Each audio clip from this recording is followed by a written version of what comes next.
Hi friends, പുതിയൊരു വീഡിയോയിലേക്ക് എല്ലാവർക്കും സ്വാഗതം.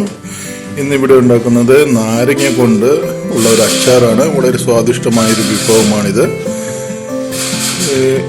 ഇത് എല്ലാവർക്കും വീട്ടിൽ വളരെ എളുപ്പത്തിൽ തയ്യാറാക്കാവുന്നതാണ്. ഇത് ചോറിൻ്റെ കൂടെയൊക്കെ വളരെ ടേസ്റ്റി ആയിരിക്കും. ഇത് കേരളത്തിൽ കിട്ടുന്ന നാരങ്ങ പോലുള്ള നാരങ്ങ അല്ല. ഇത് വളരെ എന്താ പറയുക, അല്ലിയെല്ലാം വളരെ കുറഞ്ഞ ഒരു ടൈപ്പ് നാരങ്ങയാണ് ഇത് ഞാൻ നിങ്ങൾക്കിപ്പോൾ കാണിച്ചു തരാം. ഈ നാരങ്ങ എങ്ങനെ ഇരിക്കുന്നതെന്ന് കണ്ടു. ഈ ടൈപ്പിലുള്ള നാരങ്ങയാണിത്. ഇത് വളരെ വലിയൊരു നാരങ്ങയാണ്. ഇപ്പോൾ ഇതിൻ്റെ പകുതി മാത്രമേ ഇവിടെ അച്ചാറിനായിട്ട് എടുക്കുന്നുള്ളൂ. ഇതിൻ്റെ പുറമേയുള്ള പച്ചക്കളറിലുള്ള തൊണ്ട അല്പം ചെത്തിക്കളഞ്ഞ ശേഷം നമുക്കിത് നടുവേ കട്ട് ചെയ്ത് ഇതിൻ്റെ പകുതി എടുക്കുമ്പോൾ അതുകൊണ്ട് ഇത് കട്ട് ചെയ്യുമ്പോൾ ഇതേ ഷേപ്പിലിരിക്കും. ഇതിന് അല്ലിയൊക്കെ വളരെ കുറവാണ്. ഇത് ചെറിയ കഷ്ണങ്ങളായി അരിഞ്ഞ് ഒരു പാത്രത്തിലെടുത്ത ശേഷം നമുക്കിതിലേക്ക് ആവശ്യത്തിനുള്ള ഉപ്പ് ചേർത്ത് കൊടുക്കാം. ഉപ്പ് ചേർത്ത ശേഷം നമുക്കിതിലേക്ക് മുളക് പൊടി ചേർക്കാവുന്നതാണ്. 2 ടേബിൾ സ്പൂൺ മുളക് പൊടിയാണ് നമ്മൾ ഇതിലേക്ക് ചേർക്കുന്നത്. ഇവിടെ ഉപയോഗിക്കുന്ന അല്പം എരിവ് കൂടിയ ടൈപ്പുള്ള മുളക് പൊടിയാണ്. അതുകൊണ്ട് കളർ അല്പം കുറവാണ് ഇതിലിപ്പോൾ കാണുന്നത്. നിങ്ങൾക്ക് കളർഫുൾ ആയിട്ട് ചെയ്യണമെന്നുണ്ടെങ്കിൽ അല്പം കാശ്മീരി മുളക് പൊടിയും കൂടി ചേർത്ത് കഴിഞ്ഞാൽ നല്ല കളർഫുൾ, നല്ല ചുമന്ന കളറിലിരിക്കുന്നതായിരിക്കും. ഇനി ഇതിലേക്ക് 1 ടേബിൾ സ്പൂൺ കായപ്പൊടി നമുക്ക് ചേർത്ത് കൊടുക്കാം.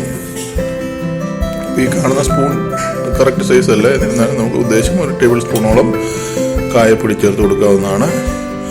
പിന്നെ നമുക്ക് ഇതിലേക്ക് വേണ്ടത് ഉലുവാപ്പൊടിയാണ്. ഉലുവ പൊടിച്ച് വെച്ചിരിക്കുന്നത് നമുക്ക് അതും 1 ടീസ്പൂൺ നമുക്ക് ഇതിൻ്റെ കൂടെ ചേർത്ത് കൊടുക്കാം. ഈ ചേരുവകളെല്ലാം ചേർത്ത് കഴിഞ്ഞ് നമുക്കിത് നല്ലോണം മിക്സ് ചെയ്ത് യോജിപ്പിക്കാം. നിങ്ങൾ ആദ്യമായിട്ടാണ് ഈ ചാനൽ കാണുന്നതെങ്കിൽ തീർച്ചയായിട്ടും ലൈക്ക് ചെയ്യാനും ഷെയർ ചെയ്യാനും സബ്സ്ക്രൈബ് ചെയ്യാനും മറക്കരുത്. സബ്സ്ക്രൈബ് ചെയ്ത് തൊട്ടടുത്തുള്ള ബെൽ ബട്ടൺ അമർത്താനും മറക്കാതിരിക്കുക. ഇത് നല്ലോണം മിക്സ് ചെയ്യുക. മിക്സ് ചെയ്ത് കഴിഞ്ഞിട്ട് നമുക്കിനി അടുത്ത പടി ചെയ്യേണ്ടത് ഇതിലേക്ക് അല്പം തിളപ്പിച്ചാറിയ വെള്ളം ചേർക്കുക എന്നാണ്. തിളപ്പിച്ച് ആറിയ ശേഷമാണ് ചേർക്കേണ്ടത്, തിളച്ച വെള്ളം ഒഴിക്കരുത്. നല്ലോണം മിക്സ് ചെയ്ത ശേഷം നമുക്കിതിലേക്ക് അല്പം തിളപ്പിച്ച് ആറിയ വെള്ളം ചേർക്കും. ആ സീൻ ഇതിലിപ്പോൾ മിസ്സായിട്ടുണ്ട്. എന്നിരുന്നാലും നമുക്കിപ്പോൾ കാണാം, വെള്ളം ചേർത്ത് കഴിഞ്ഞിട്ടുള്ള സീൻ നമുക്ക് കാണാവുന്നതാണ്.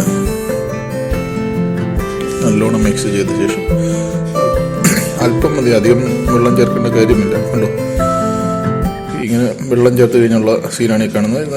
വെള്ളം ചേർത്ത് നല്ലോണം വീണ്ടും മിക്സ് ചെയ്ത് യോജിപ്പിക്കുക. മിക്സ് ചെയ്ത് യോജിപ്പിച്ച ശേഷം നമുക്ക് ഒരു അരമണിക്കൂർ നേരത്തേക്ക്, 1 മണിക്കൂറായാലും കുഴപ്പമില്ല, നമുക്കിത് അടച്ചു വച്ചിരിക്കുക.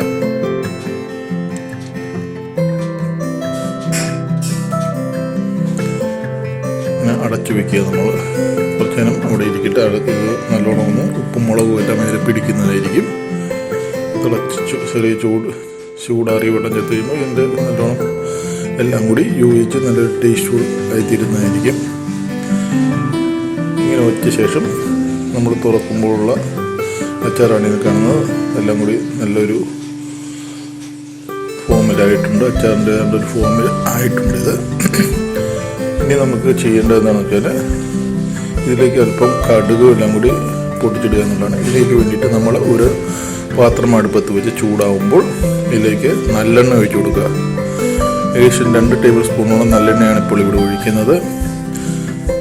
നല്ലെണ്ണ അല്പം കൂടിപ്പോയത് കൊണ്ടും കുഴപ്പമൊന്നുമില്ല. നല്ലെണ്ണ എത്ര കൂടുന്നോ അത്രയും ടേസ്റ്റ് കൂടുതലായിരിക്കും. കൂടുതൽ നാൾ കേടുകൂടാതിരിക്കുകയും ചെയ്യും.